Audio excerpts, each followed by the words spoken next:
Okay, well, thank you guys for joining. This is taking it to a whole new level, and it's focused on level of detail expressions. And so I am Bridget Cogley with Technion Data Solutions. And if you're not familiar with Technion, we are a Tableau Gold partner, as well as the Educational Partner of the Year for Tableau. You are more than welcome to go to our website. We have a number of resources, including these webinars, and also a number of videos, viz galleries, downloadables. So definitely feel free to check out our website.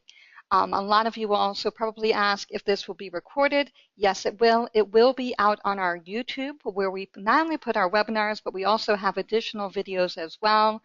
So feel free to check out our YouTube or also subscribe.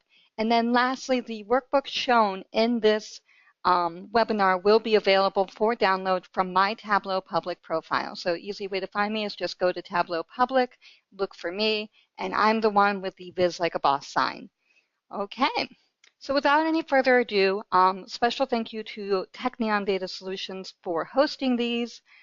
We do these every month, so if you're not on our list to sign up for these, again, check out our website. We have all the information there.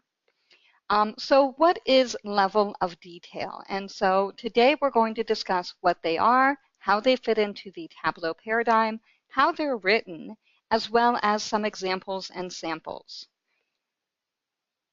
So that is kind of that. So the first question I usually get is why level of detail? We've got a number of different calculations. We've got kind of your conventional calcs, so you pull them out and you can do some calculations. Sometimes we'll do reference lines. And so we've got kind of those are really your base level calculations. We also have window calculations. I do find most people familiar with window calculations seem to have a harder time with level of detail. So it's one of those, they are a slightly different paradigm. Window calculations are extremely powerful for content within the window. And then level of detail will really dig into this, but is really powerful for when you're dealing with information that's not always in the window. So I'll kind of give you an example here where if I hover over region, I'm still able to make my comparison. So for example, I've got sales by state by region, and we can see that, say, California and Washington are doing well compared to average, whereas everybody else falls below the average. And so when I'm doing things like my conventional calcs and reference lines and window calculations, this works out very well for me. You can see that across all three options, I'm effectively getting the same exact answer. I'm getting the same pattern, and it's all following as I would expect. Now the question comes when my boss comes to me and says, well, I want to make this comparison, but it's hard for me if I want to just look at, California, or I want to take this to the next level, and I want to see something that's not necessarily in the window. Probably not my best example, but if I come over here and let's say I'm filtering on Colorado, and so if I'm using typical calculations or I'm using window calculations, I'm not necessarily getting the answer that I want to see, because what I want to see is the answer in a particular context. But the context isn't necessarily in my view. And so that's where we look at the power of level of detail. And you can see where with the first two, it doesn't work. If I'm filtering on state, guess what? I am still getting the correct answer. So I'm getting both kind of that 30,000 mark, but I'm also getting that level of detail that the regions performed at about 70,000. I'm not able to see that with my other two options. So that's kind of why we would use a window or a level of detail calculation, is when I've got information that is not within my view. And we'll go over that in a little bit more detail, but I just wanted you to kind of see this example and kind of understand this is why we would look at level of detail. Now, to understand level of detail is to really understand filters. And so Tableau has kind of a filter order. So if you look at your filters, we've got things like table calc filters, and that's at the bottom. Pretty much a table calc filter really only works on a view, and we'll go over what a view is probably in a few more seconds. The next is measure filters. So this is where I'm looking at my sum, and I'm just kind of filtering out. Maybe I've got exact numbers, maybe I've not, but it's that kind of I'm filtering on a particular amount. And so both of those get affected by the view and the view only. So then next you see I've got this include, exclude. And that is because when I have a dimension filter, that will affect my include and exclude level of details. This becomes important later. We will come back to this. Then the next is I've got dimension filters. We know that those affect include and exclude, but what they do not affect is fixed. So when I've got a fixed level of detail calculation, the dimension filter doesn't affect it. Now you'll notice I've got things like context filters and data source and extract filters, and those will affect fixed. So if I set something to context, my fixed will behave very much like an include or an exclude. So that is kind of understanding where these fall in with filters. Again, we'll kind of go over this a little bit more as we progress. And so understanding why I would do the level of detail, as I look at things like fixed, it's almost like I'm taking a view. So my view is I've got state, and I'm looking at profit by state in this example. And so you can see where Ohio's not doing well. I've got other states that are doing well. So this is my view, is at the state level. Now within this view, let's say my boss wants a particular bit of information. And so I have choices of either doing it fixed, which is basically I've got my view, I am laying a fixed amount over top of it. And so I sometimes tell people, think of these like pivot tables. Think of these like your roll-ups and your group buys. And this is kind of a secondary source on top of your primary source. And we'll come back to this. Same thing with include and exclude. Exclude, I'm generally trying to go a level higher. So I'm trying to say, okay, well, I'm looking at state right now, but maybe I want to do some type of calculation at a regional level, or I want to explore this in the context of something higher level. And I can't necessarily do that because that higher level is not within view. Include is where I'm trying to go down lower. And so, for example, you can see where I've got cities. This is where I'm trying to kind of dig down into something that's deeper. And so what does this look like? How do these behave with filters? And so I've got kind of another example here of where they behave and how they kind of play with filters. And so I'm going to briefly go over this. I've got kind of a tabular view almost with some bar charts of region and ship mode. And so I've got kind of central, I've got first class, same day, second class, standard class, and you can see I've got my sum of sales. And then because I have these items in view, I've got my regional kind of total. So I can kind of see, okay, where are we tracking from a total standpoint for the region, and how does that break down by ship mode? So that's kind of the view I've got with my standard default sales. Now, sometimes I want to do different comparisons. And so, for example, I've said, okay, well, what does this look like if I throw segment in and say average sales by segment? And so I've actually done an include statement here. And we've got my filter up here for segment. Now, segment is not in this view, but I do have it as a filter, and we'll kind of see what happens when we play with this. And then what does this look like if I take region out of it? And so you'll notice that, for example, for standard class, I've got the total mirrors. And so I've made this yellow just to help it stand out a bit, that you can see that this total is the same for standard class. So if I were to actually take central and east out, I can see that that matches. And in fact, we'll actually go to the sheet and just do that real fast, just so that we can see how things start lining up. So you can see that this matches my total here. I'll go ahead and undo that, and we'll go back again to the filter segment. And then lastly, I've got my fixed by region. And so this just gives me my total by region and completely ignores my first class. So you can see I've got 501K, and this matches my reference line. And so what we can see, again, I've got fixed where it kind of lays on top of the view. I've got exclude where I'm going above. I'm actually avoiding this. This is in my view, but I'm saying ignore it. And then I've got include where I've got a filter for segment. And you don't have to have it as a filter, but I'm actually going down below what the view has to offer me.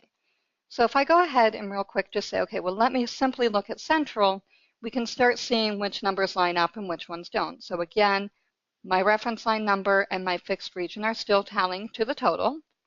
My 59K finally matches over here because I've removed central, I've removed regions from the equation. So that is kind of with the region in place. Now, let's say I want to look at consumer goods.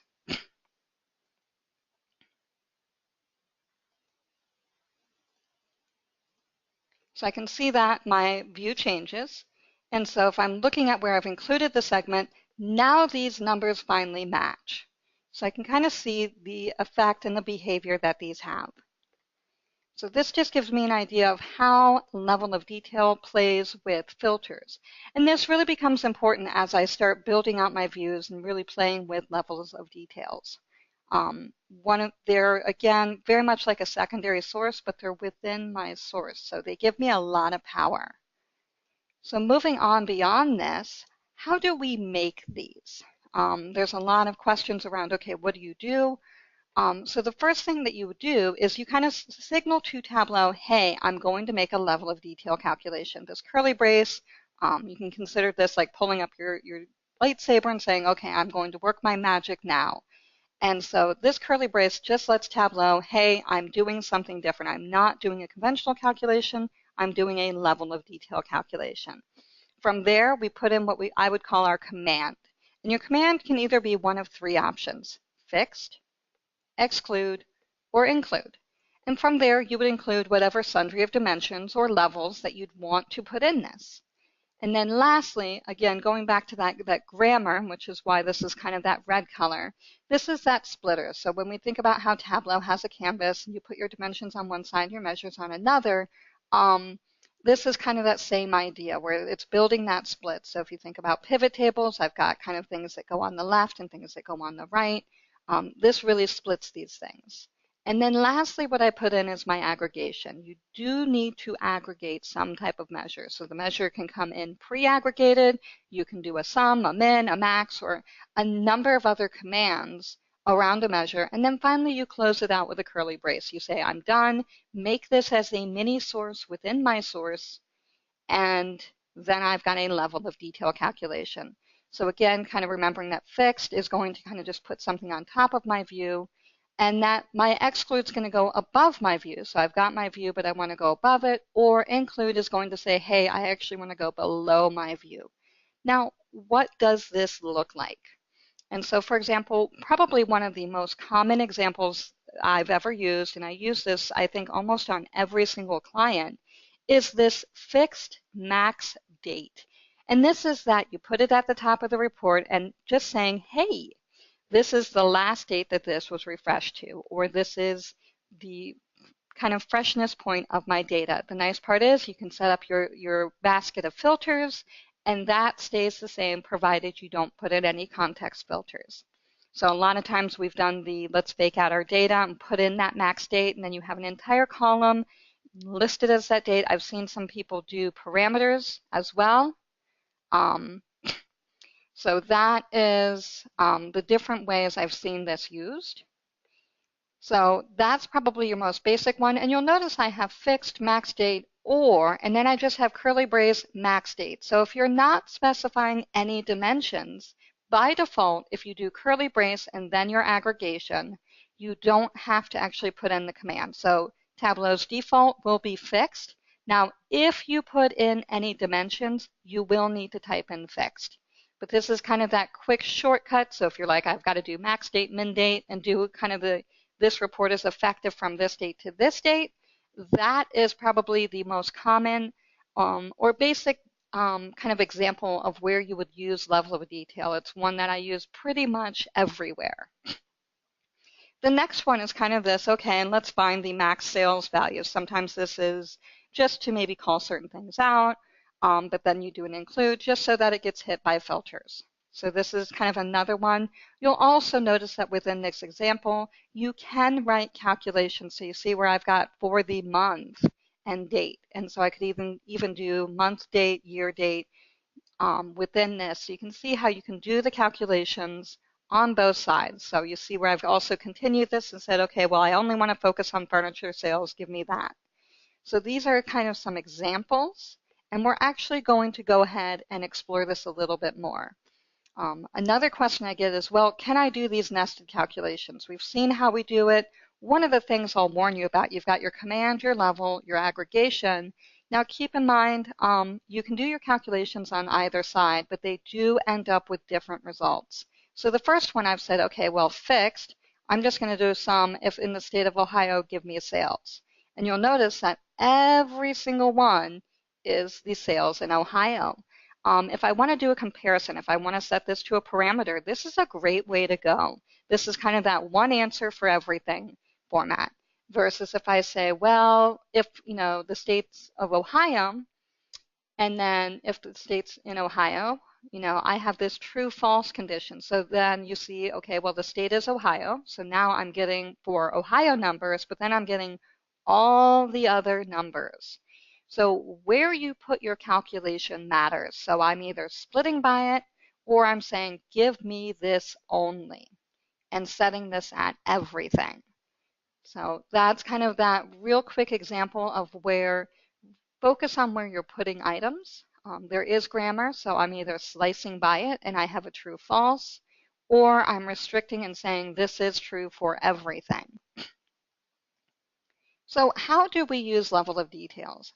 And this is probably the biggest question I get is like, okay, well, what can I do with these things? And so a simple example is a cohort analysis. And again, we're actually going to go ahead and jump in and look at what does this look like. So you can see where I've got count distinct of customer name, and then I've got this year order date. Well, if I don't have my customer here, I can see the sales, but how do I know who has actually bought something, say starting in 2012 and then moved on to the next year? So I can start saying, okay, well, here is my customer name. And so we'll actually go ahead and take a quick look at this. One thing to know too is that the level of detail, when you do a fixed, you can put them up here or down here. So that's kind of a factor to keep in mind. And I need to remember where I put this today. So min order, that is the challenge of doing folders. So you can see what I did here is I did a fixed, and it says computes as an aggregate using only the specified dimensions. I said, okay, for every customer, I want to know when their minimum order date was. And so that's where I've kind of done this here. You'll notice I've got the curly brace, and then the splitter, so that way I know, okay, for every customer, I'm getting their order date. And so when I look at this in my data, and let's say find a customer, you can see Aaron Bergman will have this order date over and over and over again. So it kind of creates a mixed grain in my data source. So that is another kind of benefit with these level of details, is this is a way to say, okay, here's my order date over and over and over again, just so that way I can see that here is that customer. That's that minimum date, and I can start doing calculations. So this is probably another fairly common example I see. Another is maybe I want to understand, are people purchasing more? Are they buying more different things, or are they only coming to my business to buy one particular item? And so again, I need to organize my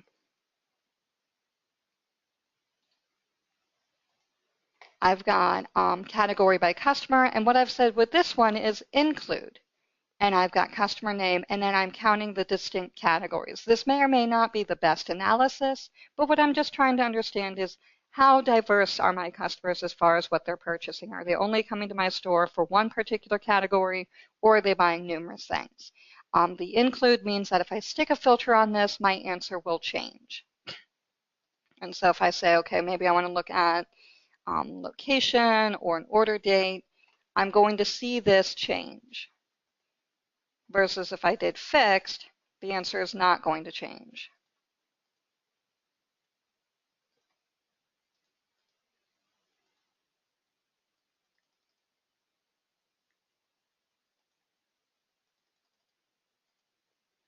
And I probably need a better filter. So this is what happens when you do relative, or yes. So this kind of gives me that idea right there. The final piece gets a little bit more complex, and this is kind of that modified market basket analysis. And so one of the things I've got here is I've got basket, I've got subcategory 1, and then I've got a whole mess of calculations creating this. So if I actually hover over here, I can see where I've done customer, category, and profit, and said, okay, at the customer name and the subcategory, give me the profit. And then from there, what is the profit in the first year? And so that's where I'm doing that comparison. And then finally, what I'm trying to do is find that top category and then also making sure that I filter out where if I've got a subcategory that it's filtered out as itself versus I've got the subcategories. So just trying to do an analysis and see who is purchasing what. And you can build onto these. So that's kind of the beautiful part there. So you can kind of cascade from there. And then finally, understanding, so these are examples, and then going into kind of how would I use this in the world. And so, for example, I've got this dashboard kind of just looking at things over time. Now, anybody who works kind of with frantic bosses will run into this. Well, why is this so low? What is going on here? So just putting some of these tooltips in here can help and kind of point out, oh, well, paper is doing well, but machines, which is a higher profit item, is much lower. So this is another way to use level of details.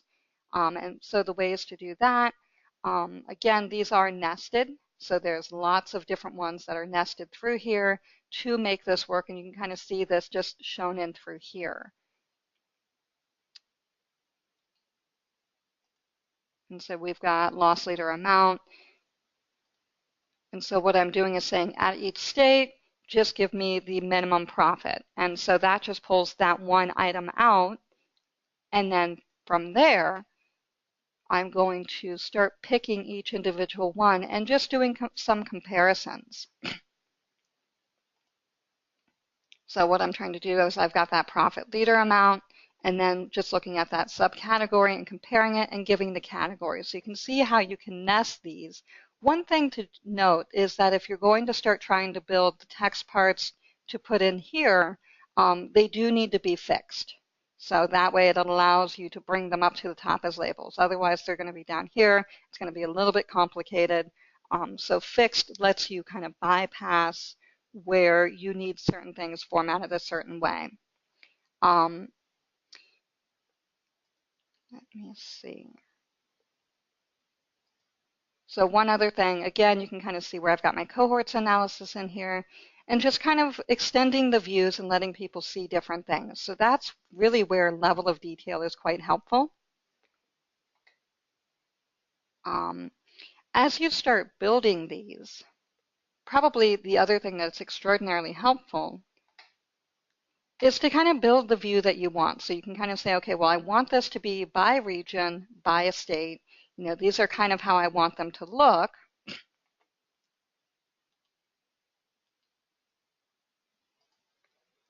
And I just want to make sure that these items add up to what I think they're going to. So you can actually build kind of what you already know. Some people do this in a table view. Other people kind of say, no, I want it this particular way. And then you can start taking items out. So, okay, now I've got it this way, and now I can actually still see what I wanted to see and make these comparisons and then build upon those. And I've got kind of where I can subtract from them or add to them. And then just understanding too, do I want them to be able to be filtered or not? So filters are also a large factor in whether you choose to do either an include or an exclude or a fixed. One challenge is sometimes people start with, okay, I'm going to do just fixed and then put everything to context. And that's where you see a massive degradation in performance. So typically, try to start with either include or exclude and then move to fixed if you need to, just to avoid some of that performance hit. So for example, this one I did do a fair amount of these just fixed, partly for examples. But that kind of gives you a rough idea of how to use level of details. Again, one thing I can't stress enough is kind of where they fall within the filters. So just understanding kind of how filters affect these. And then again, just kind of showing that example. Does anyone have any questions so far?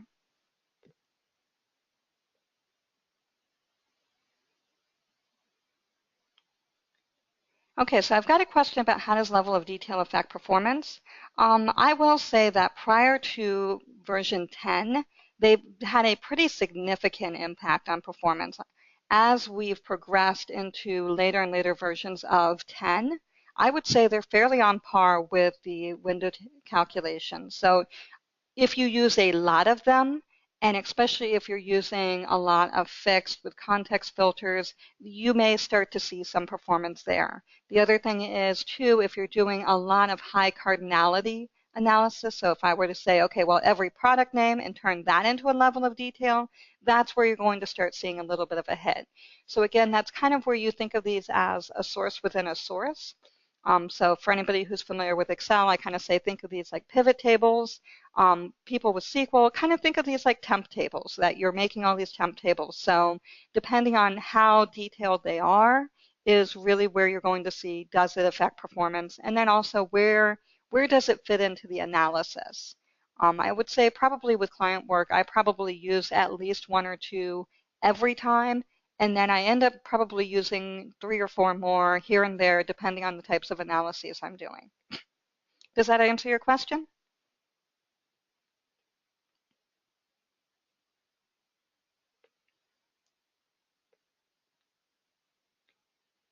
Perfect. And then probably another really good use for Tableau is when you're dealing with mixed grain. If you've ever connected to a JSON source, you'll notice that typically down here you get this, this by this by that when you work with a JSON source. And so that is actually pre-doing the level of details for you. So for example, if you've got a fact table and you've joined to that, but then you're bringing in something else that you know is kind of Cartesianing and you don't want to just directly sum and you don't want to have to continuously average it, you could do some level of detail work for those as well. Typically, for example, sometimes people have goals, they join it in. That's one way to kind of manage that. Another is building these out so it's like, okay, I've got this mixed grain.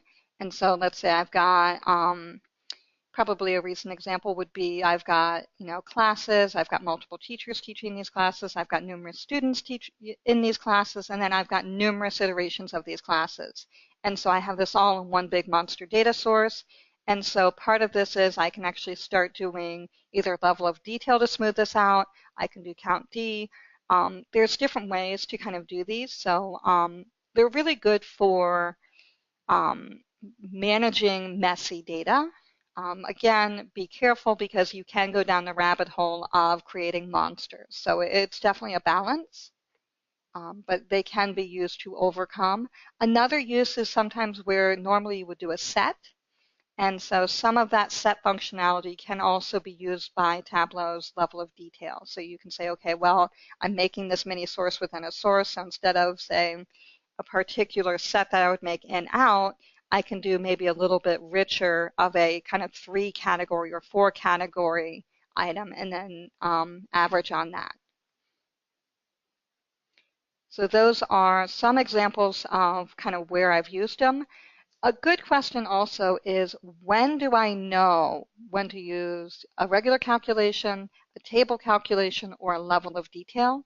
And I would say if you kind of have this situation where, okay, I've built this view and it's just not working how I want it to, chances are you probably need a level of detail at that point. That's kind of the save those for last and escalate to them.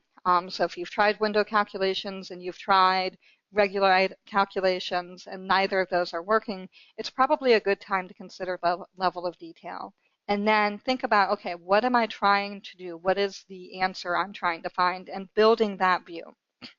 So this is kind of an example of a view, but maybe I only want to show this particular kind of view. Again, kind of practicing and playing. Are there any visualizations that definitely rely on level of detail? This is kind of where I'd go back to some of these examples where I'm trying to do a market basket analysis. People used to do a lot of source joining. If you are in an extraordinarily large implementation, the last thing you want to do is join a source within its source. So there are options, but level of detail is extraordinarily powerful. The cohorts analysis is probably, I would say, the primary example of when, yes, you absolutely have to do a level of detail to really get that type of analysis. There are, I would say, a number of just different visualizations that sometimes I'm trying to compare 2 different grains or 2 different levels. That's where trying to bring in that level of detail. If you need a measure to be a source and a bin doesn't cut it. That might be an area to also do a level of detail. So for example, that max date where we kind of put that, hey, this report is from this time to this time. Level of detail is definitely the way to go on that. So are there any visualizations that definitely rely on LOD? I would say yes. And I do know that Tableau has a list of, I think, 15 different ways. There's also some work being done, I think, by Sarah Bartlesby on maps as well, on just different ways to scatter things. And I believe that relies on level of detail.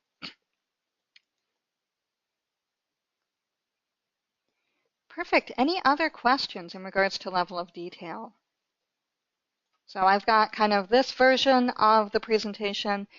For people who are perhaps a little bit more Star Wars oriented, I do also have a variation out on my Tableau public. It's a bit older, of kind of thinking about, if you need that silly reminder, you've got that source within a source versus the normal way, and then also kind of this basic structure being command, dimension, dimension, field, and then, oops, kind of thinking about kind of how we work with these. And so if you want to think about this as, kind of Star Wars, I'm picking up the lightsaber, I'm doing something, I'm doing the power move, and then I've run out of juice. So that's kind of if you need a funny way to remember this, this is another way to kind of think about, okay, I'm picking up the lightsaber, I'm moving it around, and now I'm closing it out. So probably the big thing is just remembering that grammar.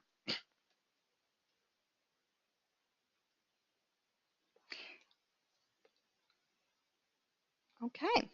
If I don't have any additional questions, thank you so much for joining this. We are continuing to do these webinars throughout the year and are definitely taking feedback. So if there are certain topics you'd like us to cover more, certain topics we haven't covered at all, we are planning out our 2018 webinar series. So please feel free to send feedback. We certainly welcome it. It's in the invite. You can also find me on Twitter or LinkedIn. And then again, we're looking for feedback. For December, we've kind of got a couple things on the table that we're considering. And then for the new year, we are definitely open to feedback. Some of the other webinars outside of Tableau that we'll be doing include Alteryx and also potentially Wearescape and Snowflake.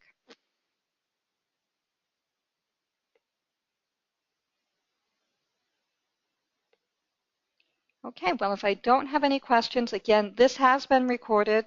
The workbooks will be available on my Tableau public, so that way you can download it and really dissect these. I think that's probably a little bit easier than running through each of these one by one. And then that way you can kind of see how does this work and play with it yourself, recreate it, and then kind of explore and just see, okay, I've got these different items. How do I make them add up?